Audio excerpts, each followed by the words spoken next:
Good evening आप सभी को।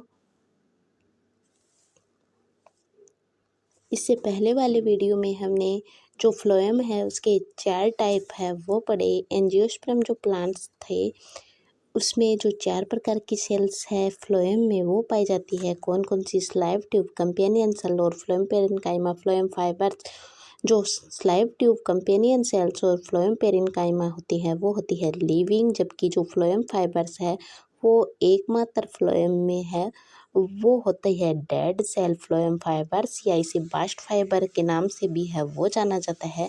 दूसरा हमने बात की थी जिम्नोस्पर्म और टेरिडोफाइटा जो प्लांट्स होते हैं उनमें स्लाइव ट्यूब, एल्बुमिनस सेल्स और फ्लोएम पेरेन्काइमा ये तीनों होते हैं लिविंग सेल्स, जबकि जो फ्लोएम फाइबर्स होता है इसमें भी डेड होता है। यानी कि एक जिम्नोस्पर्म और एंजियोस्पर्म में है वो एक मुख्य जो करैक्टर है वो भिन्न होता है। एंजियोस्पर्म में पाई जाती है कंपेनियन सेल, जबकि जो जिम्नोस्पर्म जो प्लांट्स होते हैं उसमें पाया जाता है एल्बुमिनस सेल्स। ये जो करैक्टर था वो भिन्न था इन दोनों के अंदर। ये कल वाली वीडियो में है वो हमने देख लिया था। आज हम बात करेंगे जो स्लाइव ट्यूब है, यानी सबसे पहली जो ट्यूब है उसके बारे में। स्लाइव ट्यूब या इससे स्लाइव प्लेट है वो कहते हैं। ये वर्ड देने वाले थे हर्टिंग ने ये वर्ड दिया। ये फ्लोएम का फंडामेंटल टिश्यू होता है। चालनी नलिका की भित्ति, या इसे हिंदी में स्लाइव ट्यूब को चालनी नलिका है वो कहते हैं। इसकी जो भित्ति होती है वो परफोर्टेड होती है, यानी कि इसकी भित्ति होती है वो होती है छिद्रित भित्ति। इसमें इससे होकर भोज्य पदार्थ है उसका परिवहन है वो होता है। यह लिविंग सीनोसाइट का एग्जाम्पल है। यानी अब तक हमें इसमें 3 बातें हैं वो ध्यान में रखनी है। ये वर्ड किसने दिया? हर्टिंग ने दिया। फ्लोएम का फंडामेंटल टिश्यू है। इसकी जो भित्ति होती है वो छिद्रित होती है। छिद्रित होने के कारण ही है इसमें से भोज्य पदार्थों का है वो परिवहन होता है। यह जो लिविंग यानी जीवित सीनोसाइट का एग्जाम्पल है। आगे हम बात करेंगे स्लाइव ट्यूब के ही बारे में, या शिव ट्यूब चालनी नलिका भी है वो इसे कहते हैं। टेरिडोफाइटा एवं जिम्नोस्पर्म स्लाइव ट्यूब के स्थान पर शिव कोशिकाएं हैं वो पाई जाती है। टेरिडोफाइटा और जिम्नोस्पर्म में है वो स्लाइव ट्यूब के स्थान पर शिव जो कोशिकाएं हैं, स्लाइव कोशिका भी कहते हैं इसे, वो पाई जाती है इसमें।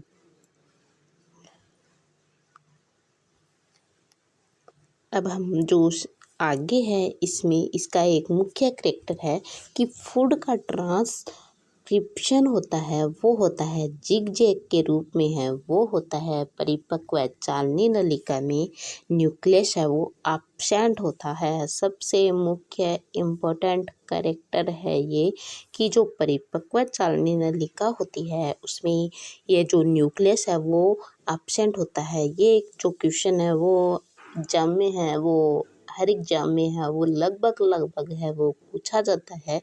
जहाँ पर जनरल साइंस का भी पेपर होता है वहाँ पर भी ये क्वेश्चन है वो सीधा सा पूछा जाता है कि फ्लोएम के अंतर्गत किसमें है वो जो न्यूक्लियस है वो एब्सेंट होता है। तो हम सीधा जवाब देंगे चालनी नलिका में है वो न्यूक्लियस है वो नहीं पाया जाता है। चालनी नलिका की मेटाबॉलिज्म एक्टिविटी का रेगुलेशन कंपेनियन सेल्स के न्यूक्लियस के द्वारा है वो किया जाता है। जो मेच्योर स्लाइव ट्यूब में एक बड़ा वैक्यूल्स और इसके चारों तरफ साइटोप्लाज्म है वो प्रेजेंट होता है। यानी मेच्योर जब शिव ट्यूब होती है तो इसमें एक बड़ा वैक्यूल्स होता है और इसके चारों तरफ क्या पाया जाता है? साइटोप्लाज्म है वो पाया जाता है। पतझड़ के समय जो चालनी नलिका होती है उसमें सेल्यूलोज पेड के डिपोजिशन के कारण चालनी नलिका है वो बंद हो जाती है। जब पतझड़ का मौसम होता है तो जो चालनी नलिका है उसमें के बाहर की तरफ सेल्यूलोज पेड का डिपोजिशन यानी जमाव हो जाता है, जिसके कारण जो चालनी नलिका में स्थित जो छिद्र थे वो बंद हो जाते हैं। यह सेल्यूलोज एक पॉलीसेकेराइड होता है। यह B1 3 ग्लाइकेन का पॉलीमर होता है। ये पर्णपाती पादप में ये देखने को मिलता है पतझड़ में के समय, यानी जो पर्णपाती डेसिडस जो प्लांट होते हैं उसमें ये जो होता है पॉलीसेकेराइड है, वो सेलुलोज एक पॉलीसेकेराइड होता है और उसमें B1 और 3 ग्लाइकोन का पॉलीमर होता है ये। और ये किसमें देखने को मिलता है? पर्णपाती जो पादप होते हैं उसमें देखने को मिलता है। अब हम जो बात करेंगे वो बात करेंगे केलोस पेड़ के है वो कार्य है वो क्या है। केलोस जो पेड़ होता है उसके जो कार्य हैं वो क्या है, वो है यह बैक्टीरियल इन्फेक्शन से जीवाणुवीय संक्रमण में चालनी नलिका की है वो रक्षा करता है। यह स्लाइव ट्यूब को मोस्टली नम बनाए है वो रखता है। ये स्लाइव ट्यूब में पी प्रोटीन यानी कि फ्लोएम प्रोटीन, स्लिम प्रोटीन है वो प्रेजेंट होता है। यह फ्लोएम की रिपेयरिंग करता है। यह कटे फटे फ्लोएम को केलोस के द्वारा बंद कर देता है और फूड ट्रांसक्रिप्शन में मदद करता है। पी प्रोटीन करती है। सीधा सा कहने का मतलब इतना है कि जो केलोस पेड़ का है वो कार्य क्या है कि ये जो स्लाइव ट्यूब को नम बनाए रखता है और इसके जीवाणु जब संक्रमण होता है तो उन संक्रमण होने से पूर्व ही उस संक्रमण से है ना हो जीवाणु संक्रमण, उन संक्रमण की है वो रक्षा करता है। बैक्टीरियल इन्फेक्शन से है वो रक्षा करता है। और तीसरा फूड ट्रांसक्रिप्शन में है वो मदद करने का कार्य है। वो कौन करता है? वो करता है ये केलोस पेड़। अब हम जो दूसरा टाइप है इसका कंपेनियन सेल्स यानी स्लेव ट्यूब है वो हमने पढ़ ली। अब दूसरा जो टाइप है वो है कंपेनियन सेल्स। कंपेनियन सेल्स है उसके बारे में है वो पढ़ेंगे। एंजियोस्पर्म प्लांट्स हैं उसमें जो फ्लोएम पाया जाता है उसके कैरेक्टर के बारे में, उस में जो सेल्स होती हैं उसके बारे में है वो हम पढ़ रहे हैं। पहले हमने पढ़ ली चालनी नलिका, अब दूसरी बात करेंगे कंपेनियन सेल्स के बारे में। कंपेनियन जो सेल्स होती है वो होती है थिन लिविंग सेल्स होती है। और जो प्रोटोप्लाज्म होता है वो पाया जाता है प्रेजेंट। पेरेन्काइमा सेल्स की है वो ये बनी हुई होती है। सिंगल मदर सेल्स में स्लाइव ट्यूब, और जो सिंगल जो मदर सेल्स है वो 2 प्रकार की ट्यूब है वो बनाती है। एक बनाती है सिव ट्यूब या स्लाइव ट्यूब, दूसरी बनाती है कंपेनियन सेल्स। 2 प्रकार की सेल्स है वो सिंगल मदर सेल्स है वो बनाती है। एक बनाती है सिव ट्यूब, दूसरी कंपेनियन सेल्स। जो ये इस जो चित्र है उसमें भी जो बाहर की तरफ है वो सिंगल मदर सेल्स है वो है। सिंगल मदर सेल्स 2 प्रकार की सेल्स है वो बनाई, कंपेनियन सेल और सिव ट्यूब। दूसरी जो इसके अंदर जो सेल्स पाई जाती है वो ये जो सेल्स है वो हो गई कंपेनियन सेल्स। और इसके बाहर की तरफ है इसके अंदर जो वैक्यूल्स है वो प्रेजेंट होती है।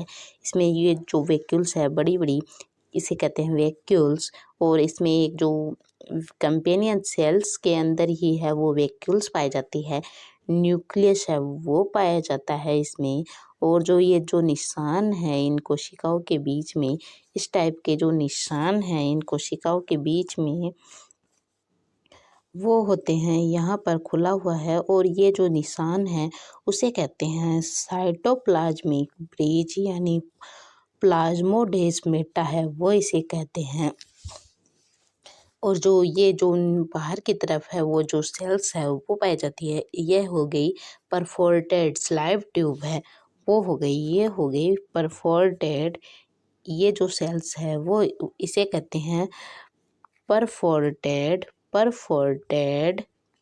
स्लाइव ट्यूब या सिव ट्यूब है वो इसे कहते हैं। ये हो गई परफोरेटेड शेव ट्यूब, यानी जो मदर सेल्स है वो दो प्रकार की सेल्स है उसका निर्माण करती है। एक शेव ट्यूब कंपेनियन सेल्स अंदर और कंपेनियन सेल्स के अंदर ही वैक्यूल्स और न्यूक्लियस और इसके बाहर की तरफ साइटोप्लाज्मिक ब्रिज है वो पाया जाता है। और जो ये साइटोप्लाज्मिक जो ब्रिज होता है वो प्लाज्मोडेस्माटा है वो कहलाता है, और इसके जो बाहर की तरफ है वो शेव ट्यूब है वो परफोरेटेड होती है। ये है कंपेनियन सेल्स। अब हम जो आगे बात है वो करेंगे जो सिव ट्यूब या कंपेनियन सेल्स के मध्य आवश्यक पदार्थों का आदान प्रदान है वो करने के लिए कौन होता है, साइटोप्लाज्मिक ब्रिज के द्वारा होता है, जिसे प्लाज्मोडेस्माटा है वो कहते हैं। यानी कि इनके कहने का मतलब ये है कि जो प्लाज्मोडेस्माटा है वो क्या कार्य करता है, वो कार्य करता है साइटोप्लाज्मिक जो भी ये ब्रिज पाया जाता है इसमें, और ये इस कंपेनियन सेल्स यानी ये हो गई कंपेनियन सेल्स बाहर वाली, और ये जो है सेव ट्यूब या जो परफोरेटेड स्लैब ट्यूब के मध्य जो आदान प्रदान करने का कार्य है वो कौन करता है, वो करता है साइटोप्लाज्मिक ब्रिज। इसमें जो पदार्थ होते हैं वो सीधे कंपेनियन सेल्स में है वो आ जाते हैं, तो इसे कहते हैं साइटोप्लाज्मिक ब्रिज, या फिर इसे प्लाज्मोडेस्माटा है उसके नाम से है वो जाना जाता है। अब जो कंपेनियन सेल्स होती हैं केवल एंजियोस्पर्म जो प्लांट्स होते हैं उसमें पाई जाती है। टेरिडोफाइटा सबसे इम्पोर्टेंट बात है, ये कंपेनियन सेल्स है वो कौन से प्लांट्स में है वो पाई जाती है, वो पाई जाती है सिर्फ एंजियोस्पर्म प्लांट्स में।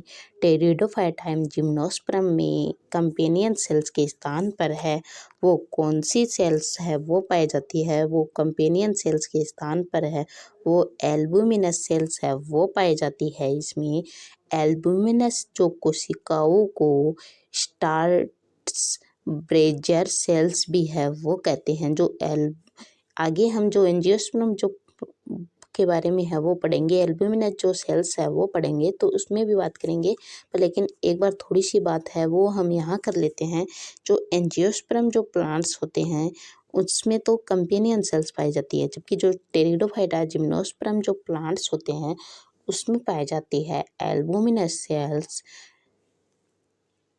जो एल्बुमिनस सेल्स है उसको कौन सी जो सेल्स है वो कहते हैं स्टार्स बर्गर जो सेल्स है वो किसको कहते हैं, एल्बुमिनस जो सेल्स होती है उसको कहते हैं स्टार्स बर्गर सेल्स भी है वो कहते हैं कंपेनियन सेल्स। और एल्बुमिनस जो कोशिकाओं में एनालोगस यानी समवर्ती होती है, जो कंपेनियन सेल्स और एल्बुमिनस जो सेल्स होती हैं वो एनालोगस और जो होती है, यानी कि कहने का मतलब इतना है कि ये समवर्ती होती हैं, यानी कार्य तो एक ही प्रकार के हैं वो ये करती है, ओरिजिन में भिन्न होती है और फंक्शंस में है वो समान होती है, उसे कहते हैं समवर्ती। यानी जो ओरिजिन होता है उसमें भिन्न होती है यानी कार्य है इसका समान है, उत्पत्ति में है यानी भिन्नता होती है इनमें। स्लाइव कोशिकाओं का न्यूक्लियस, कंपेनियन जो कोशिकाओं का न्यूक्लियस होता है वो स्लाइव ट्यूब की मेटाबॉलिक एक्टिविटी का रेगुलेशन करता है।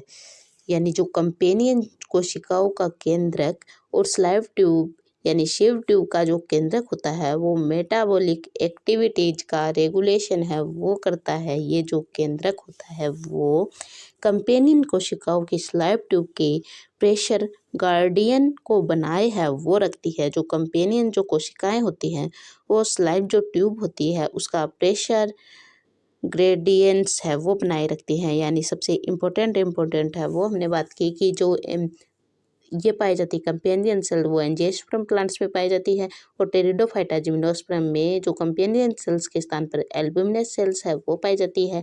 जो एल्बुमिनस जो सेल्स है उसे कहते हैं स्टार्स बर्गर सेल्स है वो कहते हैं। ये कंपेनियन सेल्स और एल्बुमिनस जो सेल्स होती है वो एनालोगस होती है यानी ओरिजिन में भिन्न होती है और फंक्शंस में समान होती है। कंपेनियन सेल्स का केंद्रक और स्लाइव ट्यूब का जो केंद्रक होता है वो मेटाबॉलिक एक्टिविटी का है वो रेगुलेशन करता है।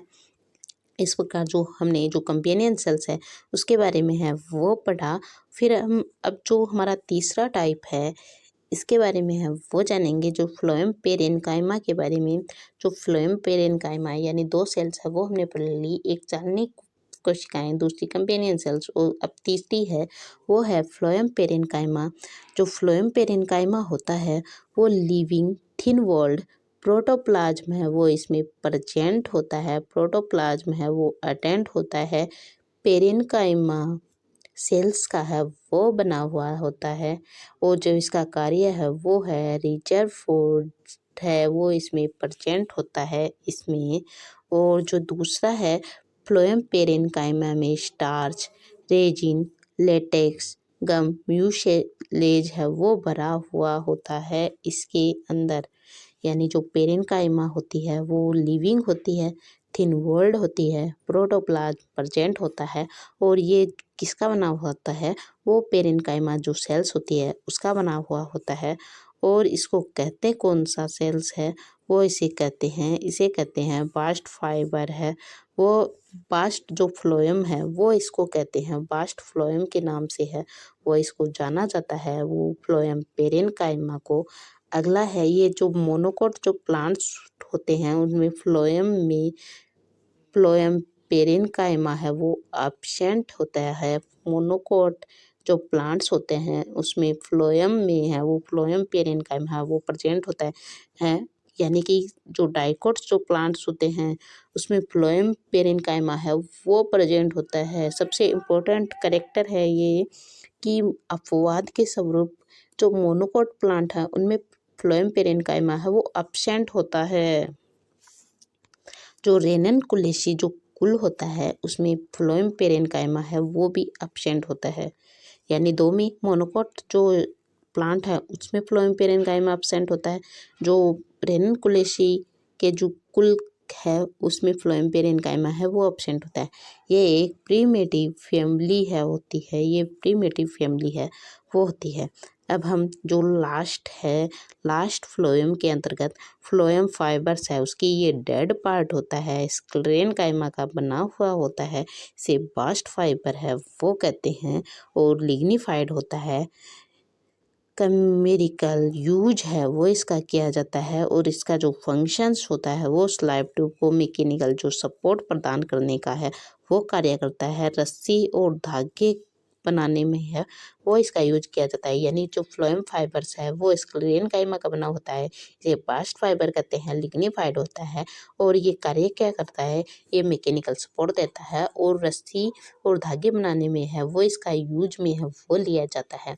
तो आज है वो हमने फ्लोएम जो पार्ट है वो कंप्लीट किया।